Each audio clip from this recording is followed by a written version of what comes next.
That is the human form of frost that is sitting on pile of rye. It is universal pagan concept that there is God or deity for every force in nature. All the diseases were spread by monsters that traveled from far north. With the spread of Christianity, these magical beasts were called demons, but they still remained as random elements of nature that spread their evil magic when they encountered humans. This frost figure has decided to sit down on a pile of hard labor that the peasant has poured for this cereal. There is no immunity for frost that one can develop for diseases. Hunger is a non-negotiable fact. Primitive farming techniques were very fragile, and when weather changed unexpectedly, the crops were lost. For a farmer in far north, this came once every 5 years approximately. There was simply nothing that the peasants could do when the frost appeared one random night and took everything that the peasant has worked. Only thing he can do is to face hunger. Rye that we see in the picture is actually very frost-resistant cereal like oat. They were a common staple of peasants' diet. During the autumn, they also managed to grow some turnips, which were very low-calorie root vegetables that survived from frost by growing under the ground. It was not until 17th century that the discovery from America, called potatoes, started to replace this low-calorie turnip. This fragile food supply required huge effort. Peasants were very self-reliant until 19th century. Basically, only supply they needed from outside their village was iron and salt. Everything else they could produce by themselves.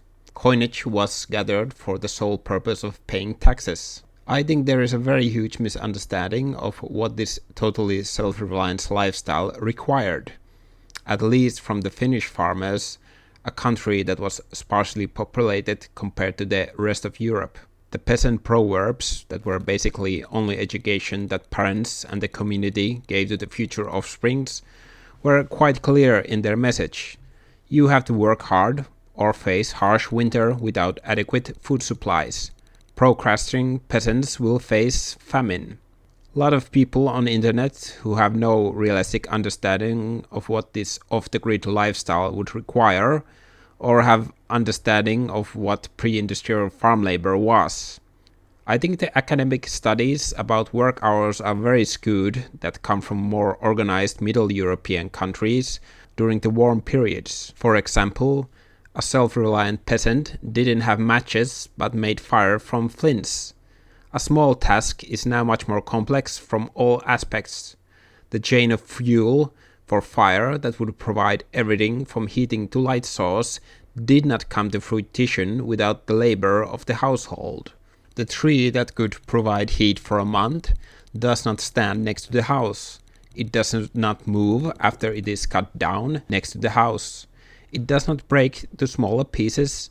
It does not dry and receive storage by itself. Once that fire is struck by self-made flints, it requires a continuous effort for upkeeping. Even a simple task like cleaning the ash after the burning of this wood is not that simple.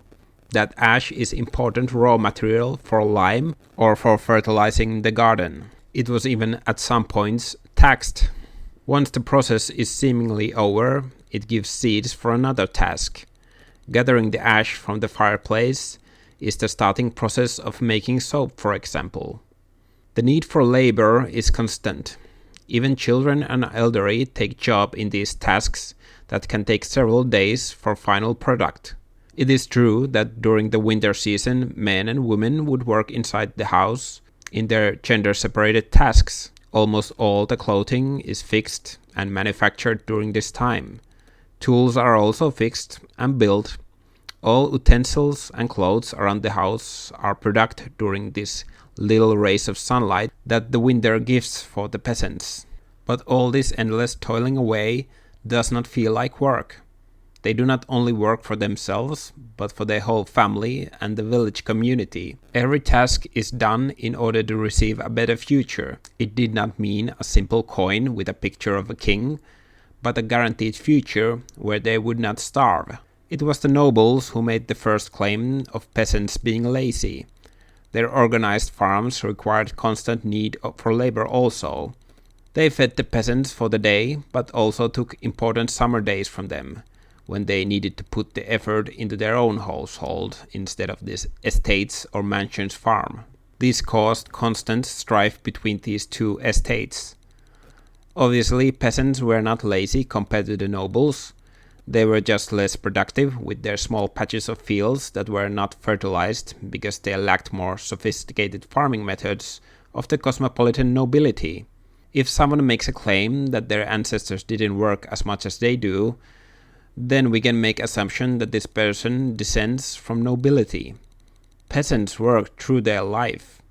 The farm labor was physically so demanding that households without grown men would fall into poverty. The labor was done without modern mass-produced tools, which makes tasks easier. For us, raking leaves is a pleasant gardening task, but for peasants, those wet leaves meant fodder for the animals for the coming winter. It tells a lot about the peasant spirit that when they lost their house, farmland, or even loved ones after the war or disease, they got back to work because they knew that they could build it all back. From the burned log houses or trampled crops, they could see a flourishing household rise again. Modern white-collar office worker is neurotic and scared about these disaster scenarios. That is because he could never build this world back to what it once was. A peasant could.